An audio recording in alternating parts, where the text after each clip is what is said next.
Hello and welcome to the preview show for the 50th annual Jack Tosh Holiday Classic. I'm your host, Connor Choi. Alongside me today are Luca DeSanto and Christian McQuade. We've got a lot to unpack today, so let's get right into it.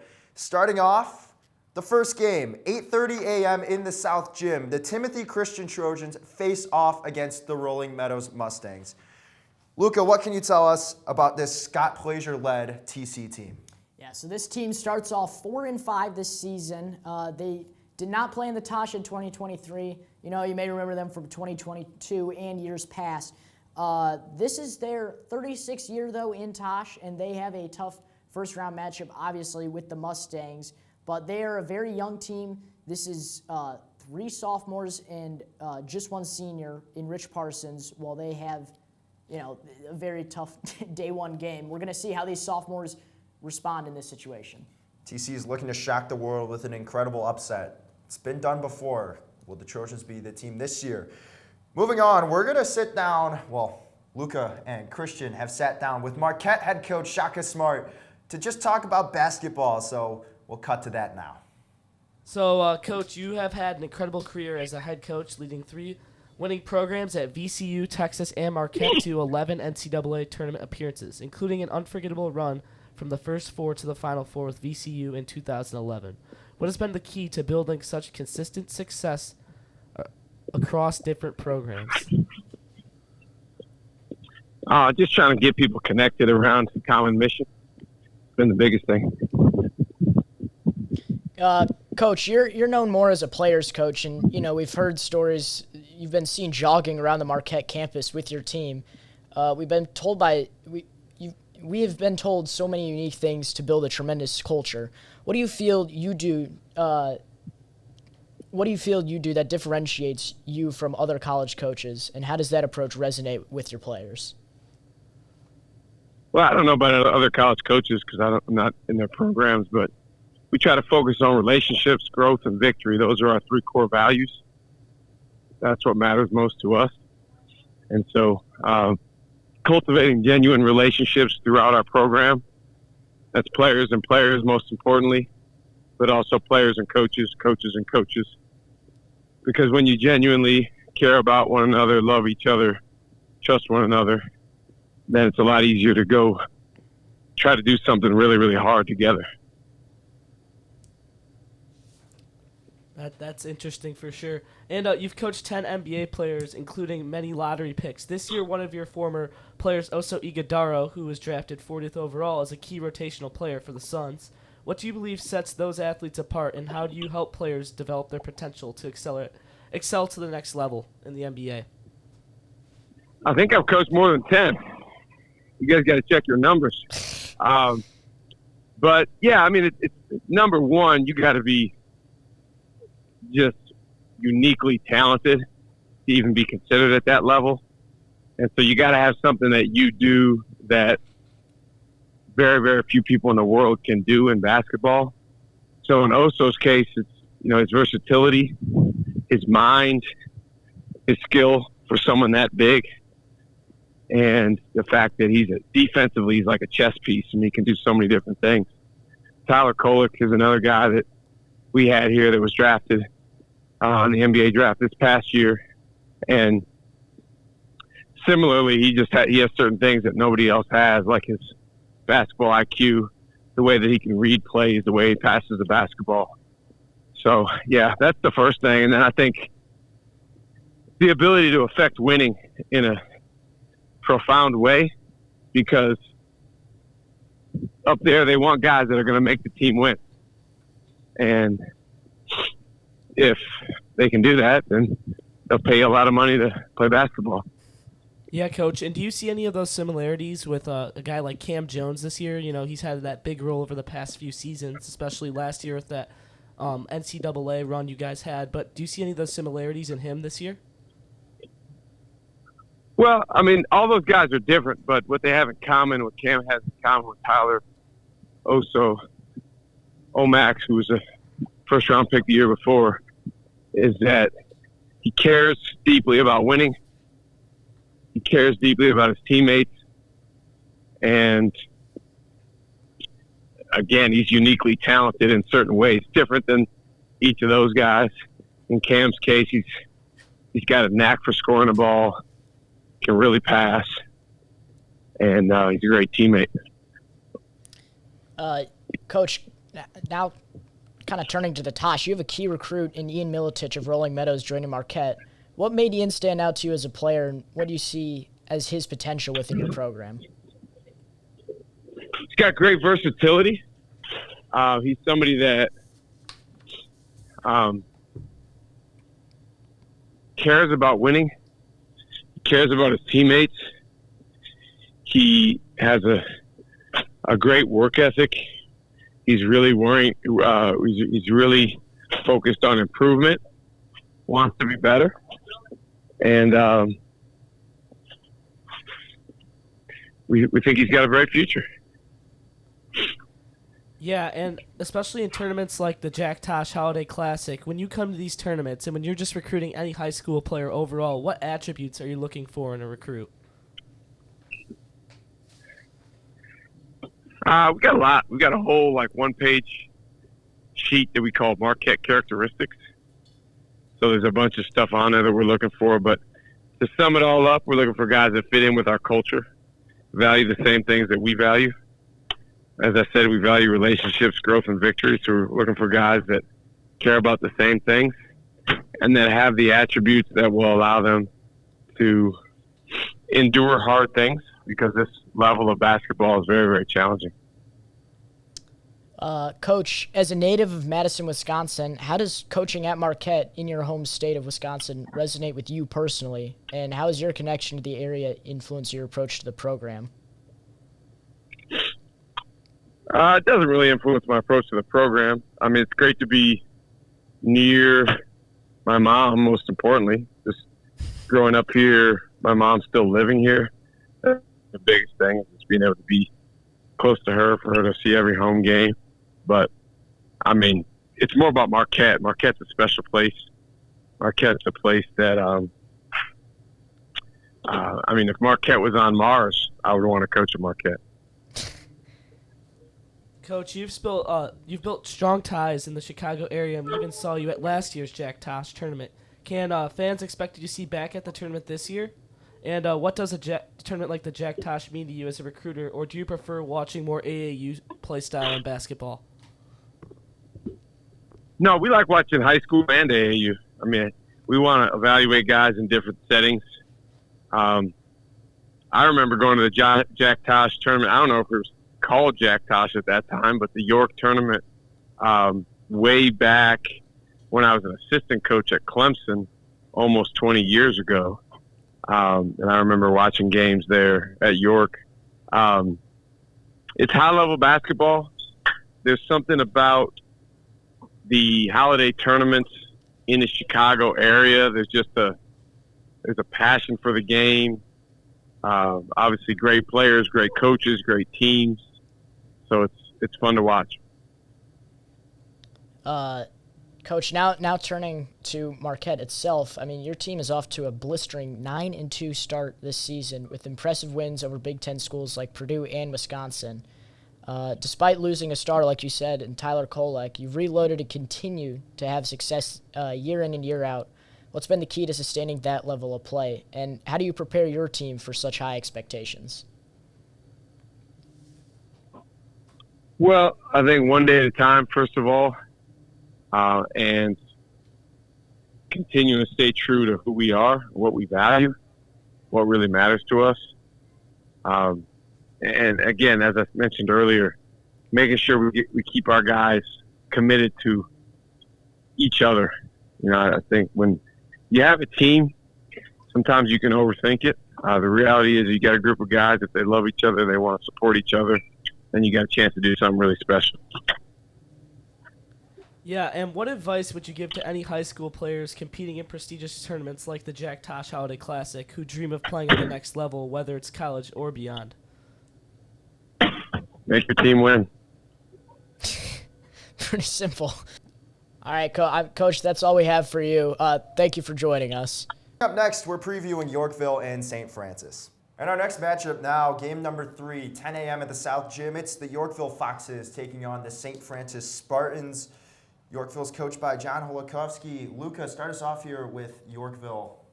Yeah, I mean, they had a strong performance last year, made it all the way to the quarterfinals. They did lose Jason Jaxtis, who plays at the University of Illinois now, but they do have his little brother, a 6'6" freshman, Joey Jaxtis. Definitely look out for him. But their leaders on this team are Gabe Sanders, who's averaging 10 points per game, and Christian Harrell, who's averaging 8 points per game. Yeah, now on the other side, you got to look at St. Francis. Aaron Dwyer brings back a pretty loaded team. Christian, tell us a little bit about them. Yeah, Connor, Coach Dwyer says this is the toughest team that he's had over the past few years in his 29 years of coaching. If you're looking for players, look out for senior guard Nico Quarenta, who averaged 10.5 a game last season. And one thing that really hurt St. Francis this year is they lost their star football player and also basketball recruit in Gavin Mueller. He has been huge in the Tosh over the past few years, and he's a name that you don't want to see on the IR. But, you know, Coach Dwyer says this is, like I just said, one of the more tougher teams he's had. So St. Francis can get it done. The question is, do they have the depth? Yeah, it'll be interesting to see how St. Francis can work through their injuries and if they're able to escape round 1 against the Yorkville Foxes. And our next matchup today, it's going to be Palatine versus Downers Grove South in the South Gym. This one starts at 11:30 a.m. Luca, break down Palatine for us. Yeah, Palatine returns, placing 4th in the Tosh last year and also placing 4th in state. Playing in Tosh really boosted them into the state rankings. They did lose star Connor May, who is now at WashU. That does hurt the Pirates a bit, but you got 2 stars with your reigning 6-man in Carter Monroe, averaging 12 points per game, a 3-point specialist in Darren Dick, and junior big man Tony Balignani is taking a big step forward, averaging 15 points this season. Now on the other side, you know, you've got Downers South. They've played well. Christian, just give us a couple things on the Mustangs so far.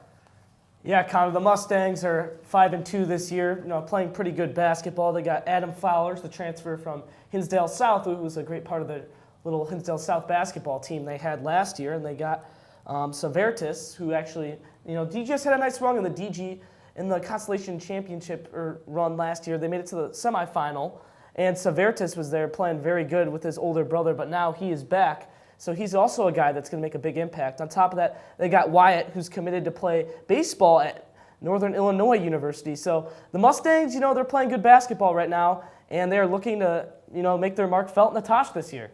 Yeah, 2 really good, solid teams for a great first-round matchup. And now on the phone, we have Downers Grove South head coach Zach Miller. Coach Miller, are you there? I'm here. Happy. Thanks for having me, guys. You guys, you know, I don't think you guys get enough credit for all the work and behind the scenes that you guys do year to year. I think that's what really makes this whole thing, makes the Jack Tosh. You know what I mean? It's real special. So I wanted to tell you guys thank you in advance. We appreciate that, Coach. Let's start with your number 1 guy, in Keon Maggot. Talk a bit about what he brings to your team. Man, Keon does more as a coach. He does so many things for us that don't show up in the box score, and that's crazy to say. Even though he's averaging, I think, like around 8 points, close to 8 rebounds. He's consistent, man. You know exactly what you're going to get from night in, night out. My biggest complaint that he hears from me and that I have is that he doesn't shoot enough. You know, and he's done a great job. We've got a lot of new faces, like I said, with Flowers and Wyatt, that he's kind of taken the back seat a little bit and early on and let these guys kind of get acclimated to our system and just how we do things. And that's a credit to the type of kid Keon is. And I think he's starting to find more times and more spots to be assertive. But on both ends for us, man, he does everything. Yeah, Coach. And then, you know, you talked about Adam Flowers, the transfer from Hinsdale South. Talk about what he does for your team and how he impacts your squad. Well, I mean, besides the fact that he's an instant, offense, he's a bucket. You know what I mean? He gets a bucket in any way, shape, or form. But I think the one thing that I didn't necessarily know that he would bring is he's a practice guy. You know what I mean? And sometimes your best players, your best scorers aren't necessarily the best practice guys. But he loves practice. He loves to compete every day. And I think that's been the best, as far as earning that, gaining that trust in those relationships with his teammates. That goes a long way, you know what I mean? And being able to trust now him in a game where he gets after it. And I think he's starting to really find his niche on the defensive end and being able to get in a stance and, prioritize that with his offensive ability because he can score at all three levels, man. And he's just kind of started to see some shots go from the outside last weekend against Kenwood, which I think is only going to lift our team when he starts shooting it.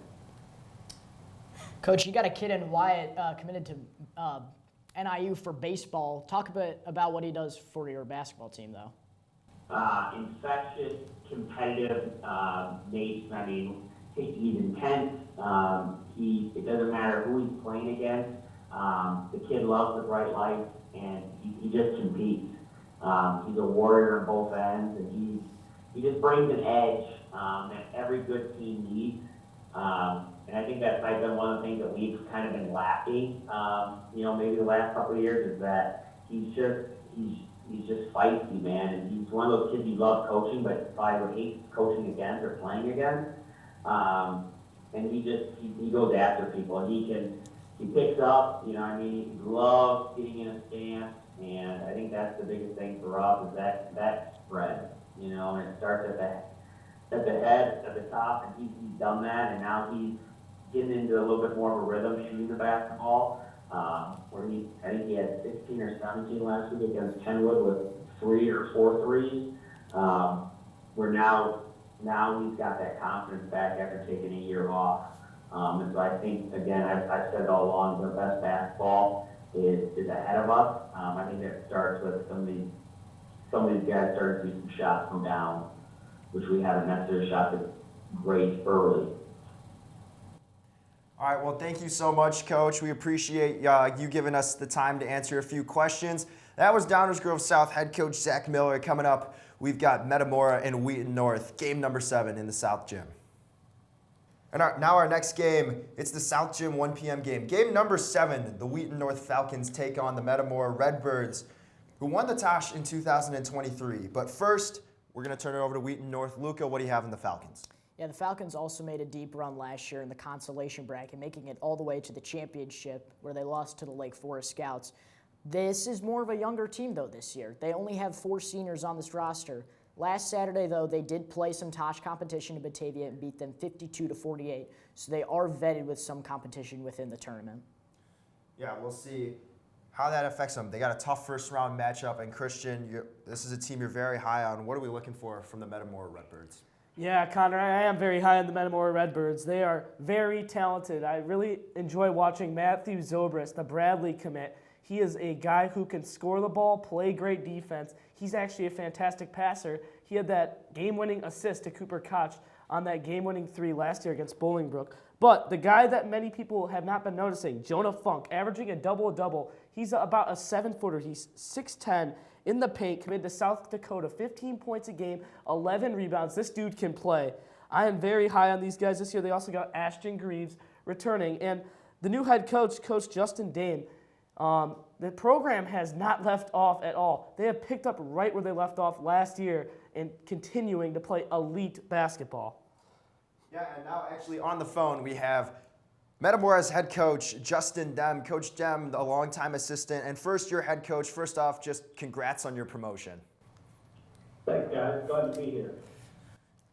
Thank you, Coach. And Coach Dem, you take over for a legend in Danny Greaves, and the program has not missed a beat. What will it take for you to repeat yourself in the Jack Tosh this year? It's going to take a really big defensive effort from our guys. We know what we're getting into here at Jack Tosh. We think it's the best holiday tournament in the state. It's super deep, a lot of really big schools. I think most of the schools we play will probably be twice, if not 3 times our size. A lot of big, strong athletes, a lot of really good players up there. We have to play defense. We have to keep holding teams under 50 points, which we've done to every team we've played in the state of Illinois so far this year. Coach, your only 2 losses this year are out-of-state powerhouse teams Tell us a bit about your team this year and some of the depth you guys have along with it. Yeah, sure. We got a couple guys returning from last year. Ashton Greaves was kind of our sixth man. Started about half the season, came off the bench about half the season. Matthew Zobrist returned for us. He was an all-stater last year. I think he's the best offensive player in the state of Illinois right now. He can really play. He can really fill it up. He's a tremendous passer. Just a really cerebral player with great vision that can really score the ball from anywhere on the floor. Then we got a big kid, Jonah Funk. He's 6'10" with a 7'1" wingspan. He really impacts us on the defensive end of the floor. The way he can challenge shots, alter shots at the rim. He's getting about 2.5, 3 blocks a game right now, but he changes 5 or 6 that don't even come in the stat sheet. Rebounding double figures every night. So he just brings a whole new element to our game, offensively and defensively, the things we're able to do. We have quite a few young guys. Our team is kind of new. We had a lot of guys that didn't play a lot in the summer. You look at our Colin Ramage is a senior who was out all summer, didn't get to play a single game. We're starting a freshman, Brady Jones, who was only able to make it to 1 day of summer games this summer. He's a big baseball player too. So kind of working those guys in, and obviously Jonah just moved here less than maybe just about 2 months ago now. So I'm still learning a lot about this team. We're still changing every day. We're still learning and growing with each other every single day. I think that our best basketball is going to be played in January and February this year for sure. Coach Dame, we love having your team, the Tosh. How has the experience been for your program in this tournament? Oh, the experience that we got last year playing against the teams that we saw was, I think it really helped us going forward with some of the shootouts that we played in, like teams like Thornton and Normal Community that we played last year, and then going into the postseason games. I think the feel of the games at the Jack Tosh, especially once you get into your third, fourth, and if you're fortunate enough to make it to the fifth game, those games feel like postseason games. The teams are all really good. The coaches are all really good. They do a great job scouting, taking away the stuff that you want to do, the things that you do best, which really prepares us for postseason play. And then just the big games, the big game experience, playing in those championship games, playing in those games where if you lose, you're done and you go home. I think that you can't really simulate that in regular season games and conference games. So it's the tournaments where you kind of get that. Well, Coach Dunn, we thank you so much, and we wish you the best of luck in the tournament this year. Next up, we're covering Hinsdale South and Bolingbrook. In the South Gym at 3 o'clock, first-year head coach Scott Tanaka of Hinsdale South is leading a team in. Luca, what are we looking for from the Hornets? Yeah, this team, this year, this team is without Jack Wegas, who just transferred to Brother Rice recently. Like you said, Scott Tanaka, first-year head coach. Aiden Ferrer will be the main guy on this team, he averaged 10 and 5 in last year's tournament. The Hornets will have to be at their very best on day one playing Bolingbrook. Yeah, the tournament favorite, the Bolingbrook Raiders. Christian, you know, this is a star-studded cast. What are we looking for, and who are we looking out for on this team? Yeah, Connor, obvious favorite this year in the Tosh tournament. They've had that big run last year where they went down the championship game. They're looking to come back and win it all this year. First, we're going to start with Davion Thompson. He was a freshman last year, all-state player, big name, offers from anywhere you can think of in the country. Then you got JT Pettigrew, returns. He returns this year as an all-state player. He's actually committed to Valparaiso in the Missouri Valley Conference, so another big name out of him. And then his brother, Brady Pettigrew, top freshman in the state. So these guys are playing really good basketball right now and are looking to continue it in this year's Tosh. And now we have Bolingbrook head coach Robert Brost on the phone. Coach Brost, welcome to the show. Hey, thanks for having me, guys. You guys always do a great job. I appreciate your coverage and appreciate the Tosh tournament for including the Raiders. Coach Brost, how do you feel that your run from last year, how it came to an end? How do you think you guys will approach the Tosh this year? And then having a guy like Davion Thompson and Pettigrew back with that experience in the Tosh, how will they affect you guys' team this year? I mean, it's always good to have two returning all-state players. The field in the Tosh is very strong, and so, you know, we need to play well, we need to play together, and we need to play the way we're capable of for us to make a big run in the tournament. Coach, turning to your freshman this year in Brady Pettigrew, how are you developing him for the future while also still being a contending team? Well, I mean, you have individualized plans for every player, but ultimately you do what's best for the team, right? And so that's what the plan is with Brady, and he's fit in seamlessly with our other guys. And then, of course, we get Trey back from being injured. He's our point guard, and so, getting Trey back the last few games has really been a shot in the arm for us as well. And so, now that we're healthy and we're all together, I think we can really now start improving as a team. We're hit with the injury bug here at the beginning of the season, but now we're seem to be at full strength and ready to go. All right, Coach Bros, we thank you so much for calling in. Always a pleasure to have you on the show, and best of luck to you in the tournament.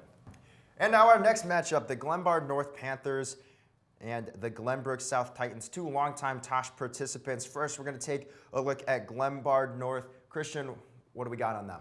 Yeah, Connor, Glenbard North coming in with a nice little run in the playoffs to end their season last year. They did lose some of their stars in J.J. Hernandez and Jalen Cruz. Both those guys were really good, and they also lost Josh Abushidab to Glenbard West. So the Panthers have a few holes to fill, but they also have Shager and Thatch, who are both 3-year starters. So this team is decently experienced, even though they've still lost a few of their big guys. But Mahari Thatch, Shager, and the Panthers are looking to make a nice run on the Tosh this year. And now, legendary head coach Phil Ralston back again with the Glenbrook South Titans. Luca, this is a team we've all become familiar with over the last few years. They've been playing really well. Who are we looking for on this 2024 Glenbrook South team? Yeah, I mean, the main guy, once again, is Anestis Ajustimalu, senior point guard, and we're also looking at Jacob Fuller, only a sophomore, and can play both the guard and the forward position. Pretty young team, development year. Only 3 returning players from last season. You lost Nick Taylor last year, who was kind of the leader for the team. But, I mean, with Ajustimalu, you're still getting a good 14 points out of him, so this team can still stay ready. Yeah, and I think this will probably be one of the more competitive games between two teams who are, like you said, Luca, in a rebuilding year, and we'll see how that kind of plays out. And now our next matchup, game number 13 in the South Gym. It's at 6 o'clock. The Glenbard East Rams take on the St. Patrick Shamrocks. First off, St. Pat's, legendary coach Michael Bailey in year 31. What are we looking for from St. Pat's? Yeah, I mean, with Michael Bailey, this is by far the most vetted coach in the Tosh. He is no stranger to big games either. He led the Shamrocks to a title appearance and title win in 2016. But the main part of this team is guard E.J. Breland. Averaged 22 points per game last season. And he also has a supporting cast in Nevaeh Hawkins, who averaged 7 points and six rebounds. And they're hoping to make some power, just get something going this year. They did lose Aramis Curran, who actually transferred to Christ the King. So look out for that, but we'll see if they can rebound without him. And on the other side, the Glenbard East Rams, I think they're kind of flying under the radar. And Christian, there's 2 guys that you wanted to mention that you think can make a big impact for them. Yeah, Connor, I think Glenbard East has the chance to pull up an upset here against a very talented St. Pat's team. Looking at the backcourt, they're led by junior Michael Nee. This guy is an elite player. He also is the starting quarterback for the Glenbard East football team on top of that. This guy can play ball. He can shoot from anywhere on the court. I had the time to watch him last year. Was very impressed by every single moment I saw him play. But then you also got another junior like Danny Schneider averaging 10 points a game. So this Glenbard East team, they're sneaky good, and they're looking to pull an upset here in the first round against St. Pat's. And now joining us is Glenbard East head coach Eric Kelly. Coach Kelly, you there? Yes, I'm here. Coach, we just talked about guys like Michael Nee and Danny Schneider. How do you feel like they impact your team and your squad? Yeah, well, first and foremost, they're great kids. They're 3.6 students and great kids. They're 3-year varsity players. They really added to their games this year as far as from a strength standpoint. They've been in the weight room, and so, they can really shoot the ball and they can actually defend, so they're 2-way players. Coach, you guys have had a pretty some tough opponents so far. You beat Walter Payton College Prep 45-35. But you also beat a Tosh talent in Conan 73-64. Talk about that early experience you're getting with some of these Tosh teams. Yeah, so I mean, we put the schedule together. We try to schedule teams that, are going to be tough because at the end of the day, we want to advance in the state tournament. We want to do well in our conference, but we want to do well come March. And so in order to do that, we have to challenge ourselves. And so that's the reason for the early season battles with these teams. All right, Coach Kelly, thank you so much. And the next game, the Batavia Bulldogs take on the Lake Forest Scouts. It's the last game in the South Gym starting at 7:30. First off, we've got the Lake Forest Scouts. What do you guys got on them? Yeah, I mean, with Lake Forest, this team went 23-8 last year. Impressive run. They did lose 4 of their starters to graduation, but they have seemed to really reload again. Hudson Scroggins is one of the top unsigned players in the tournament this year. He really carried his team to the Constellation Championship last year against Wheaten North. So definitely look out for him again. They do have 6'10" Grant Mordini putting up numbers early, and his brother Dominic, a 6'4" junior, that has also played exceedingly well. Yeah, a lot of talent on Lake Forest, but there's also a lot of talent for Batavia. Christian, what do we have on them? Yeah, Connor, Batavia, definitely a loaded team. You got Jax Abelos, the 6'8" senior, who is a lefty shooter. He's lethal from beyond the arc. He's a great shot creator for this team. And, you got guys like Joe Reed and Xavier Justice, who are also very good players. On top of that, you got Dane Farrar, who can hit threes from anywhere on the court. So this Batavia Bulldogs team has some decent history in this Jack Tosh tournament, and they're looking to make a run this year with their talent. Yeah, definitely some guys to keep an eye on. And now joining us, Batavia Bulldogs head coach Jim Nazos. Coach, how are you doing? Good, thanks. Thanks for having me. Coach, let's start with Jax Abelos this year. What kind of role is he playing for your team? Jack's the past couple of years has kind of been more of a catch and shoot guy. This year he's gotten a lot better at, taking the ball to the rim, scoring inside, being defensive presence and rebounding. Actually, most of all, there's one game last week where he had 18 rebounds. So he's become more of a complete player. He is committed to Cornell, and he's all set to go there. And he's somebody that I think his best basketball still above him too. Coach, you lost Xavier Justice at the beginning of the season to an injury, but he has spent no time getting back into the rotation. What is it like having him back in the lineup? He's a talented junior for us, and he's doing a lot of the point guard responsibilities. He missed the first couple weeks because of a broken wrist, and last week he started getting back into it, and he's learning how varsity basketball, the speed, the pace, everything that goes along with it. But he's a worker. I mean, he's an endless worker, and I think he's got a huge upside to him, and I think the more he plays, the better he's going to get. All right, well, Coach, thank you so much for joining us today. We're excited to see what your team can do now that you guys are all back together. That was head coach Jim Nazos of Batavia. All right, well, hey, thanks for having us, and tell Coach Doran that he has got a first-rate hospitality room. He doesn't need to spend every second in there eating.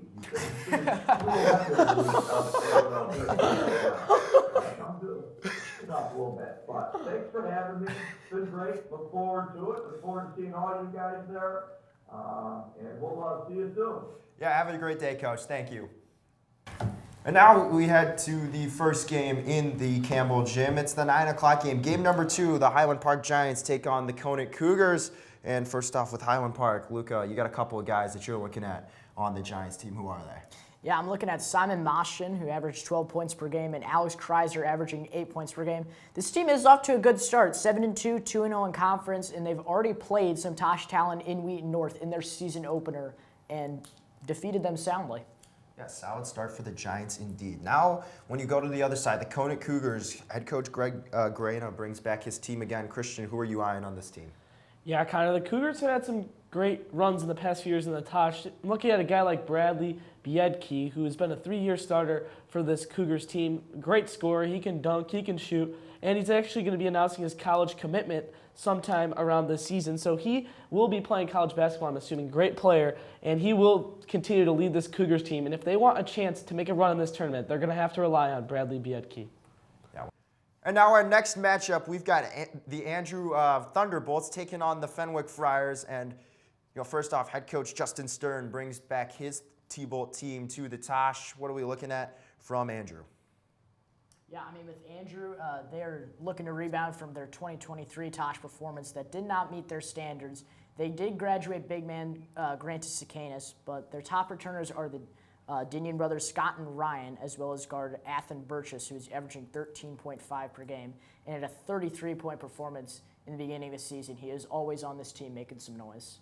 And now when you look at the Fenwick Friars, David Ferguson, their head coach, has a lot of talent to work with. Christian, there's a couple of guys you've been eyeing all season long in preparation for this tournament. Yeah, Connor, I'm very impressed with the Fenwick team. They've had some nice wins throughout the season. They have been playing very good basketball. Some guys I'd like to highlight is they got Nate Marshall, who's committed to Michigan for football, as we know. And on top of that, Ty Macriola, who had a 33-point performance against the OPRF Huskies earlier this season. They got a ton of talent on this team, and they're looking to make a run. They almost took down Metamora in the second round last year. So they certainly have showed in the Tosh that they are capable of making noise. Yeah, I mean, I've marked this game as probably the most competitive, the most evenly matched game, and this one will be a dogfight to the end. So, I mean, look for both Athen Borchers and Nate Marshall to have strong performances for their teams. And it'll be interesting to see who comes out on top because both these teams are playing in such a competitive quadrant. And now we move to Game 6, Riverside Brookfield and Christ the King. Starting it off with Riverside Brookfield. Christian, there's a couple of players on here that could quietly fly under the radar but make a big impact come day one. Yeah, Connor, to me this is one of the best matchups here in the first round, very evenly matched. And I think the Bulldogs are looking pretty good with, they got Cameron Mercer. They also had Danny Loftus, who's coming off a 44-point game. So this dude's playing really good basketball right now. And Riverside Brookfield, a lot of history in the Tosh. They're looking to make some noise this year, especially after going out early last year against Palatine when they were supposed to have a pretty big run last year. Yeah, and now when you look at Christ the King, Luca, this is an inner city school that's really small, just a student body of 400, playing in their first Tosh ever. Who are we looking at here? Yeah, I mean, with this team, we're looking at junior forward Malachi Johnson to navigate their way through the tournament for the first time, but also Darian Green, who's averaging 15 points per game and has gotten some really high praise from other coaches. We're also looking at Aramis Curran, who is that transfer from St. Pat's. He is a huge addition to this team. The control of, he'll kind of take control of the offense. And then we also have Calvin Worsham, who averaged 25 points per game last year for the Gladiators. They have also played some Tosh talent. They did lose to St. Francis 46-58, but they did beat Timothy Christian 69-35. So again, another vetted team playing Tosh talent. Probably the best two-game stretch we've got all day, and that's happening right there in the Campbell Gym. And now our next matchup, the 1:30 game in the Campbell Gym. Game number 8, Nazareth and Glenbard West facing off. We're going to start with GBW. The Hilltoppers return to the Tosh once again, and they're falling under the radar. Christian, tell us why. Yeah, Connor, this is my biggest sleeper team in this whole tournament. Glenbard West coming in really hot. They got TJ Williams, who's outstanding as a sophomore in this tournament last year, and then adding a guy like Logan Glover, averaging 13.5 a game, and then transferring in Josh Habushinab, averaging 10 a game, 5.5 rebounds and 3 assists, 2 steals on top. This guy can play at all levels. We were big fans of him at YSN at Glenbard North last year. All these years in the Tosh, seeing him play, and now seeing him in that Glenbard West uniform is going to be something special. But then also having a guy like Mike O'Connell, who is 6'8", committed to play football at Northwestern University, adds a lot of size, a lot of diversity on this team, but definitely a team to look out for in the Hilltoppers. Yeah, now looking over at Nazareth, it was a rocky performance for them in 2023, but they've kind of reset, and now they're back and looking for a stronger performance. Luca, what are some things to watch out for this Roadrunner squad? Yep, Connor, they're definitely looking to rebound after last year, disappointing for sure. They do have a 6'8" senior in Danny Rosinski, who had multiple 15-point performances last year to lead the Roadrunners in this year's tournament. Matthew Callahan is averaging 14 points per game and 6 rebounds per game. They have played 4 Tosh teams so far in the regular season. They beat Stagg 49-34. They lost to Fenwick 46-66. They did beat Hinsdale South, and they also lost to St. Pat's. So they have played the most Tosh teams out of any team thus far. Moving on now, we move to the 3:30 game in the Campbell Gym. Game number 10, it's Lake Zurich against Lamont. Christian, we'll start with you. Many people say that Lamont won the transfer portal. Just talk about their newest addition. Yeah, Connor, Lamont coming in with tons of hype. They got the 6'6" guard from Bennett, who's been the hype out of the transfer portal. Gabe Solarski averaging 12 points a game, 4 rebounds. Arguably their first scoring option. Then you got to look at Matas, who's averaging 16 points per game. And then Alanas Castillo, who was huge in their run in the consolation tournament bracket last year. I mean, he was their first scoring option last year. Maybe it's their second. So to see him as the third scoring option this year, that just shows you how deep this team is and the talent they have compared to last year. Yep. And as for Lake Zurich, Terry Coughlin enters his Bears team as the 58th ever team to play in the tournament. Luca, who are some players and facts about the team to look out for? Yeah, this team is led basically by all seniors, but the two seniors that really stand out here are Connor Strauss and Cam Kretschmar. Strauss is averaging 11 points per game and 4 boards, and Kretschmar is averaging 12 points per game and 4 boards. Complement each other's play really well and are kind of the two big guys on this team. And now our next game, it's game number 12, the 5 o'clock game. Lions Township faces off against a powerhouse team in St. Lawrence. Starting it off with Lions Township, coached by Tom Sloan. Luca, what are we looking for here? Yeah, I mean, this team is one of the most decorated teams to play in the Tosh, Connor. They did lose all 5 of their starters from last year. And, I mean, with a tough day one matchup, it's going to be a real test for them. They are no strangers to upsets, though, as they have pulled off an impressive upset over St. Pat's last year in the first round, if you remember that. If they want to compete, though, they have to repeat that same type of, kind of come in with that underdog mentality. But one person I'm looking at on this team is Timmy Sloan. He's been absolutely incredible, son of course, Tom Sloan. Yeah, now on the other side, we've got St. Lawrence. They're off to a hot start under first-year head coach Roshan Russell. Christian, what do we got on them? Yeah, Connor, St. Lawrence returns as one of the favorites for sure this year. Purdue-Fort Wayne commit E.J. Mosley is rostered there. Is also coming back with him is Jacob Rice, and they have Zarek Johnson, who's been very good for them as well. I might add they've got some great play off the bench. They've got Brad Stratton off the bench, who was very good in the Tosh last year. Also Caleb Lindsay off the bench. And this is a team who just took down the powerhouse in Homewood Flossmoor. So they're playing their best basketball, arguably their best basketball. Who knows? They could be playing better in the Tosh. But right now they're playing very, very high basketball. And this is a team who's looking to make a run. And they should be feeling very, very good coming into this tournament with their success. And now on the phone, we've got the St. Lawrence head coach, Roshan Russell. Coach Russell, how are you doing today? I'm doing well. How about you guys? Yeah, we're doing great. Good to hear. Coach, after I saw you guys took down Homewood Flossmoor a few days ago, how did that win feel, and how do you guys feel like your basketball is being played right now? Would you say this is the most confident you felt all season up to this point? Yeah, I would say so. I'm known for scheduling extremely hard, maybe too hard. This was the 3rd team we played inside the top 10. We started off playing Quincy at Quincy, which is a great place to play. I highly recommend, if anyone is looking for a real road test, to definitely go play there. That's a one-of-a-kind place to play. And then playing Lincoln Park at the Chicago League Classic, we ended up losing by 4. So get another chance at a top 10 team like Homewood Flossmoor to finish their champs and find a way to, pull out a grind out win, especially in overtime. Was definitely a confidence boost for our guys. And, we just want to keep it going. We're on a 5-game win streak right now. We got a tough opponent tomorrow at Fenwick before we head over to the Tosh. So it'll be a good test for us, but no, we definitely feel good right now. Sure, a great hot start for you guys, and we're talking a bit about it. The return of E.J. Mosley, taken after spending a year at Romeoville. Talk about that addition. Yeah, it's a guard game. So when you have a Division I point guard like E.J. Mosley, who, I said the other day, in my opinion, is the best guard that state is, it certainly makes my job easy. So, I just try to stay out of the way, give him pointers when he needs it. But, I trust him to control the team, control the game. And, one thing about him is he's really unselfish. He's as skilled as they come, so he can score. Pretty much, when he puts his mind to it, but he definitely, makes a real effort to get his teammates involved, and I just trust him to manage the game. Yeah, and that'll wrap it up for us. So we thank you so much for calling in, Coach Russell.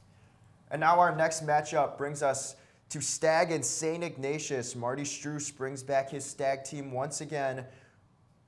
Christian, what are we looking at from Stagg? Yeah, Stagg comes back with a fairly new team. Marty Struess does return with Domas Narcevic, who will be featured as the key piece of this team. They actually played Downers Grove North really close last year. They were up till the end of the game. They ended up falling, but they're coming back to the Tosh with that win-first mentality. They are seeking revenge, and they're out for blood. So look for Stagg to be aggressive against this first-round matchup against St Ignatius. A very competitive team that fights in all of their games. And now we're going to turn to, quietly one of the teams there. I would call them one of the more under-the-radar favorites, dark horse team to make it a deep run. It's St Ignatius. Luca, they've got a couple of really solid players on this team. Who are you looking at? Yeah, St Ignatius, another one of these private inner-city schools that are looking to make some noise. They did graduate Reggie Ray and Justin Scott last year, but they do have Northwestern commit and 1,000-point scorer Phoenix Gill.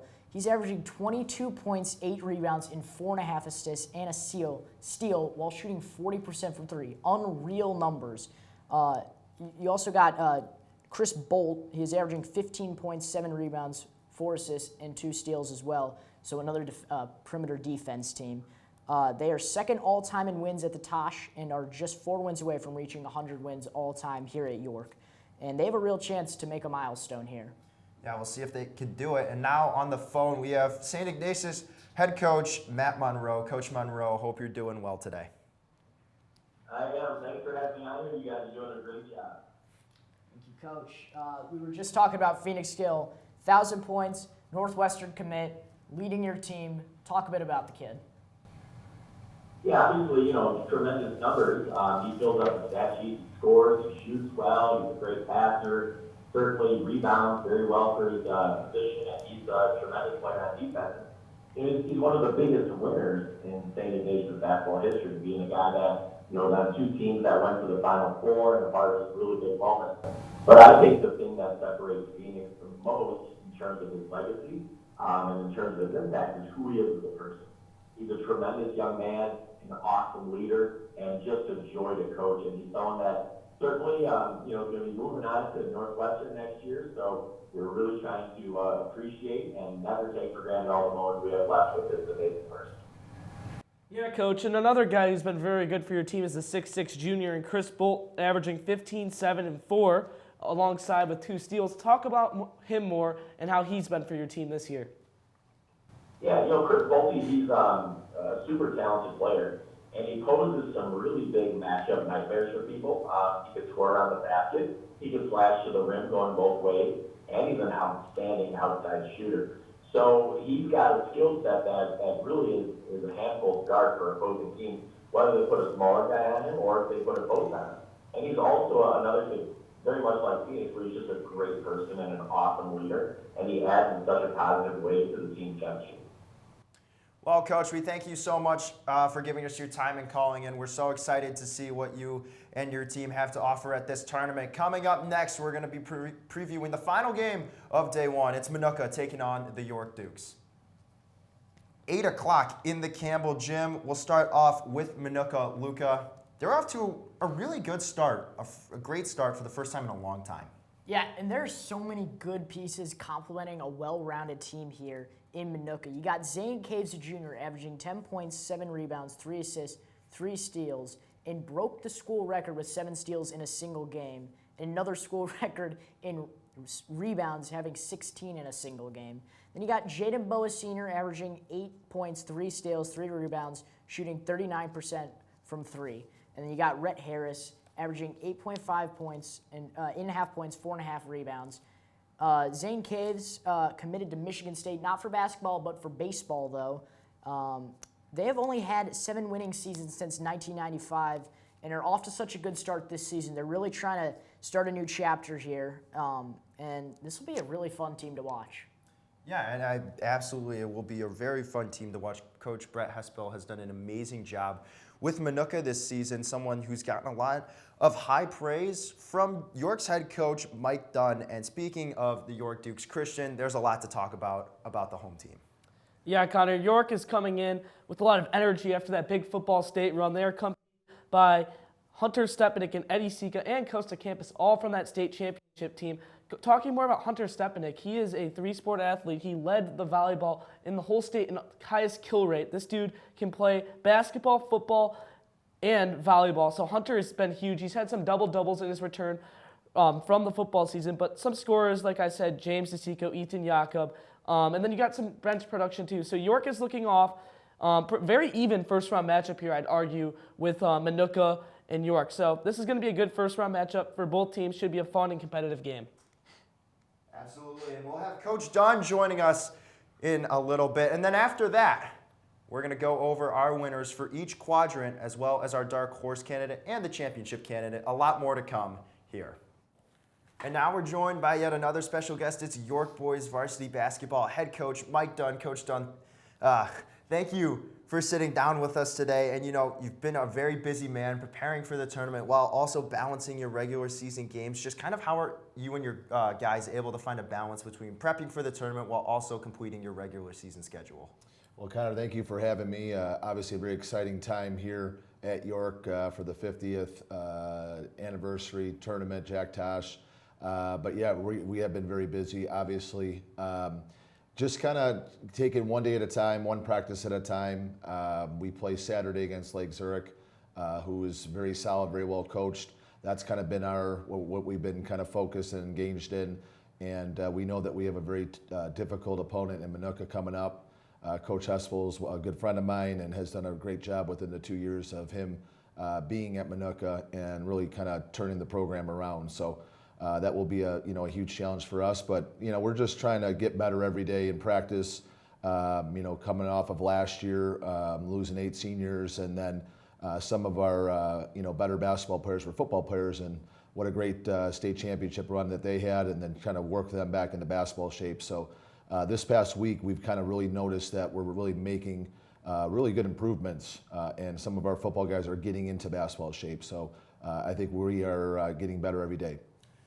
Yeah, and Coach Dunn, it's already a lot of stress to play in such a large basketball tournament, but for it to be your own basketball tournament, how do you guys kind of deal with the extra pressure with the expectation to come and win on your home turf? Well, we have a great administration.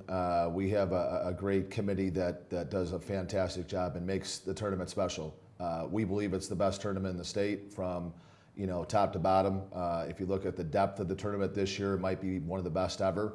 And Coach Doran and what he does, along with Mr. Wagner, Mrs. Young, and just really the administration, they make this run very, very smoothly, and they're the vital, importance of how this tournament is so great.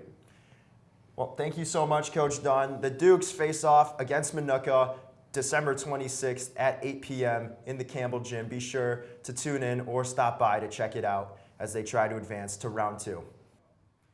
And we thank Coach Dunn for that interview. It was very well spoken. And now moving on, we're going to talk about each of our quadrant winners, our dark horse candidate, and finally our Tosh winners. So Christian, we'll start with you. Who do you have winning quadrant number 1?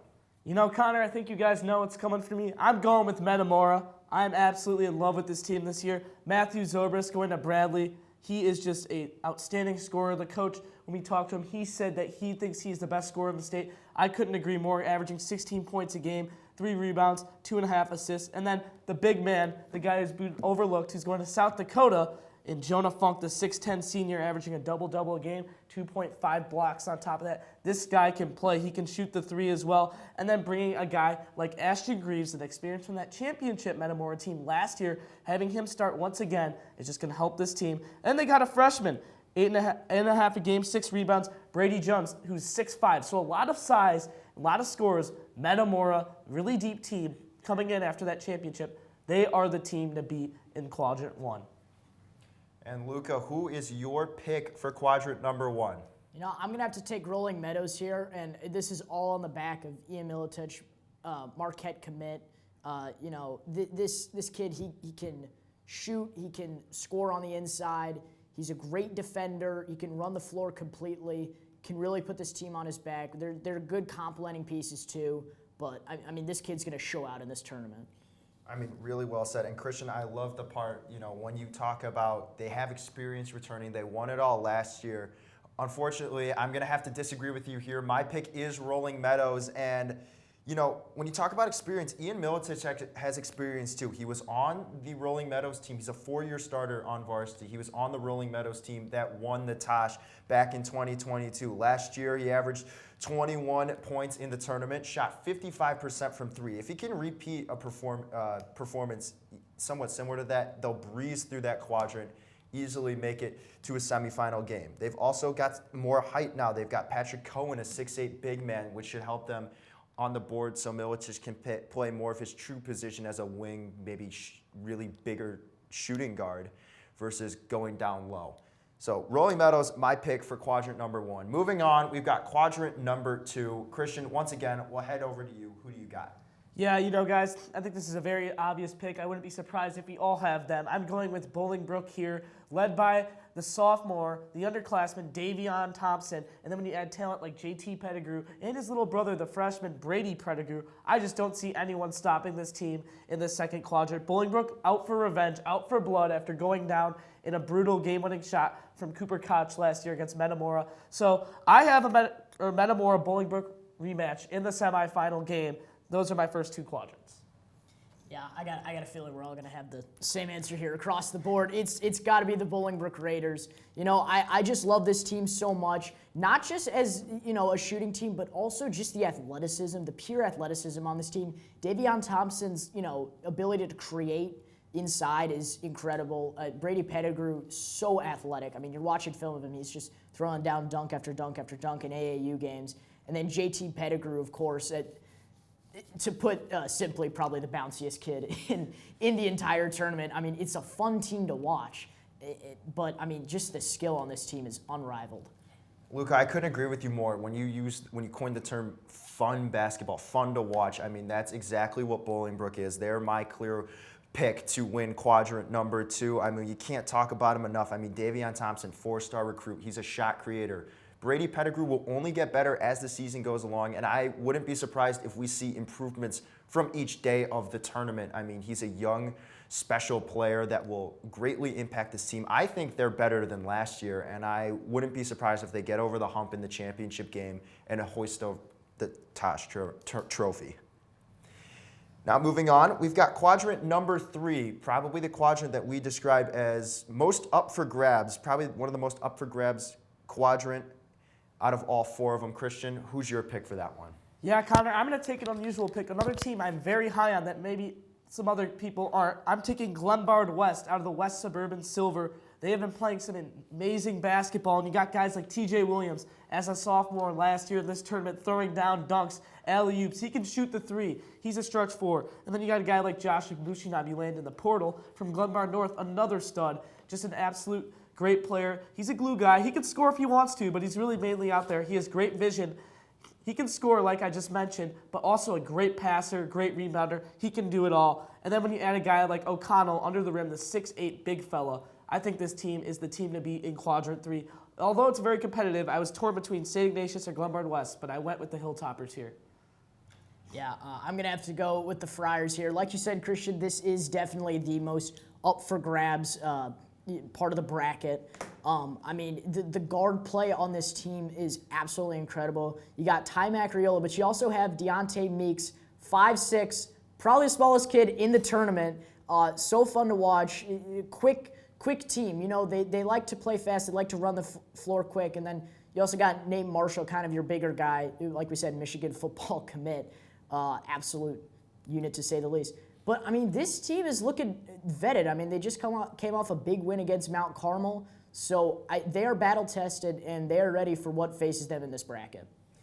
I mean, I was absolutely torn in this bracket. I could see it going really any way. I mean, there's a world where I see Andrew winning this quadrant, but I was really torn between Glenbard West and Fenwick, and I mean, I think the two of you made some great arguments for both teams. In the end, I am going to go with the Fenwick Friars. I think the biggest reason for me is you're getting a lot of your key pieces back from last year, and the thing I noticed the most when watching Fenwick play is the way they gelled together as a team. They're going to have those same guys going at it with another year under their belts, and the skill level has increased. So for those reasons, I have them making it to a semifinal game. Now finally, quadrant number 4. These last 2 quadrants, guys, really, really stacked. Quadrant 4, I mean, we've described it as an absolute, it's going to be a complete dogfight. Nobody's safe. You're going to have tons of upsets, and if I had to pick a quadrant where we're all going to be wrong, I would say it's probably going to be quadrant 4. Christian, we'll start with you. Who do you have rounding out the final quadrant and making it to that second semifinal game. Yeah, Connor, definitely the most competitive quadrant in my opinion. I have the St. Lawrence Vikings. They are playing some amazing basketball right now. We mentioned the return of E.J. Mosley in this tournament and Jacob Rice earlier, and I think their presence is going to be felt constantly. Both those guys had humongous games against the Homewood Flossmoor Vikings, and I think St. Lawrence is going to make some moves this year. They got Brad Stratton, who's a starter off the bench, along with Caleb Lindsay. Having production like that off the bench will win you basketball games, especially in a tournament like the Tosh. You need depth off the bench, and that is exactly what the Vikings have. Yeah, I'm gonna have to go with St. Ignatius here, another private school for the win here. I mean, just the talent we're talking about with Phoenix Gill. I have him, as my pick for tournament MVP as well. I mean, like we said, prolific scorer, 1,000 points, about to break the steals record, about to break a rebound record at St. Ignatius, and those are not easy numbers to beat.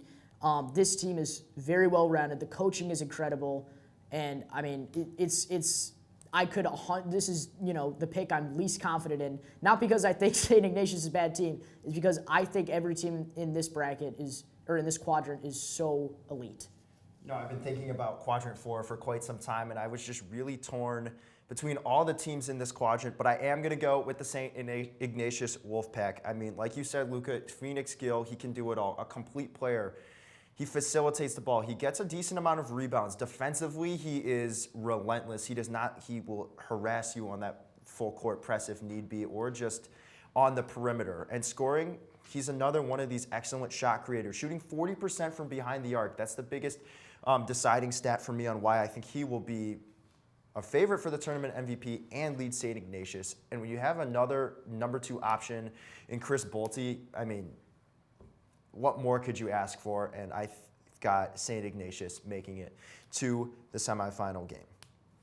Now moving on, we've all picked a little dark horse candidate or a team that we think is flying under the radar but can make a big splash. Christian, we'll start with you. Who's your under the radar candidate? Connor, I'm going to have to go with Lamont here. They've been playing some great basketball as of recently, and they got guys like Matas, Alanis Castillo, and then the transfer in Skolarski from Bennett. So definitely a team to watch out for, and I think if they get past St. Lawrence, I was really torn between them and St. Lawrence in my Final Four, and I went with Lawrence. But I see a world where Lamont wins and they keep going far. They're very dangerous right now. They are going to be my under-the-radar dark horse team.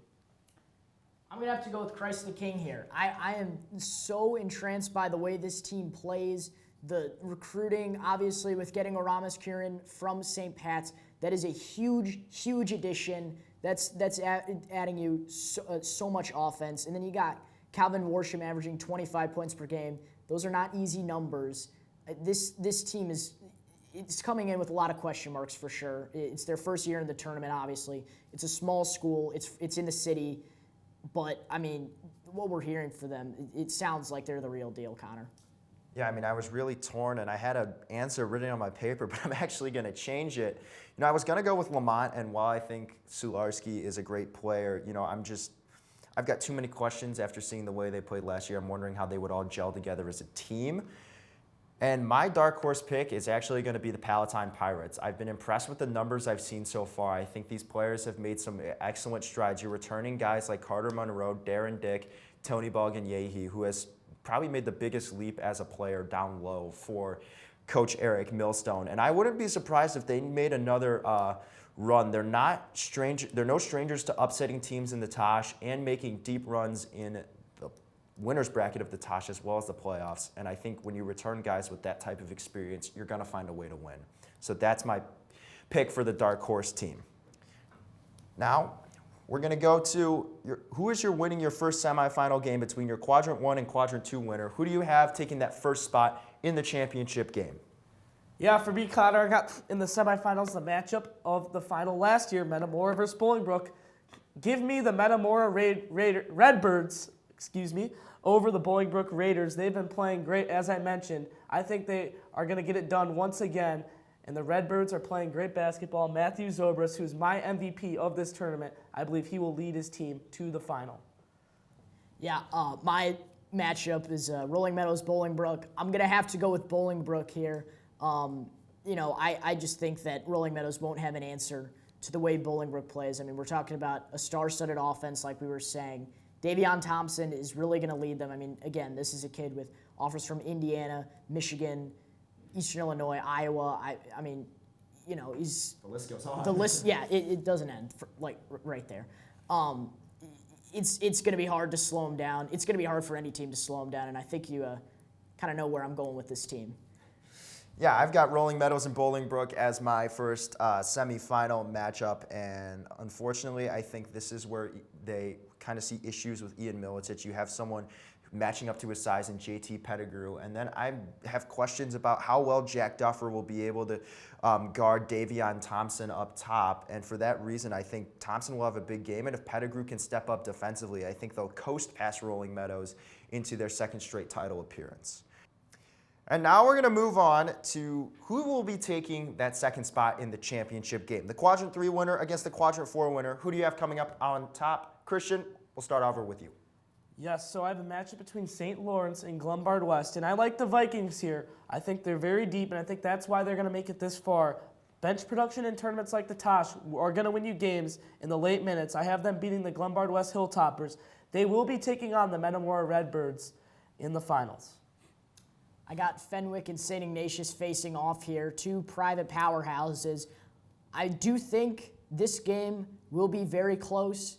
I think that, Nate Marshall guarding Phoenix Gill will slow down St. Ignatius a bit, but it'll be hard to slow down St. Ignatius. So I have St. Ignatius winning this one.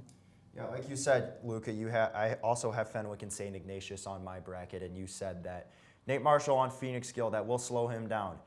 If Fenwick is able to really slow down Phoenix Gill, because we have seen him struggle against some really good defenders in the Tosh, if you're able to completely shut him down, the Wolfpack are going to need Chris Bolt to step up. If he cannot do that, I see Fenwick moving on. However, I really can't imagine St. Ignatius being defeated in this semifinal game. I have Iggy moving on to the final to face off against Bolingbrook. And now, what this has all come down to, who is going to be your 2024 50th anniversary Jack Tosh Holiday Classic champion? I'm taking the former champs from last year, giving the Metamora Redbirds to repeat history and hoist the trophy. I really like, once I said, Matthew Zobrist, Jonah Funk. That duo is going to be amazing. I like the experience out of the Redbirds. Give me them to win it all. I got to take Bolingbrook here, winning it all in the bicentennial tournament. I mean, the talent on this team, like we said, undeniable. This is a top team in the state, a top team in our region as well.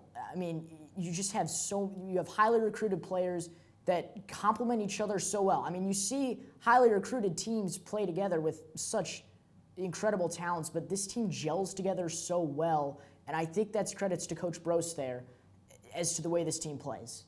Yeah, I've got Bolingbrook taking this one home. I mean, in his interview, he stated that, Trey Brost finally healthy, which is a huge addition, a huge supplemental piece for them. He has been an integral part of the team, not like he won't never be the superstar, but he's kind of the glue guy, the guy that holds everything together. And then obviously the star power off the charts.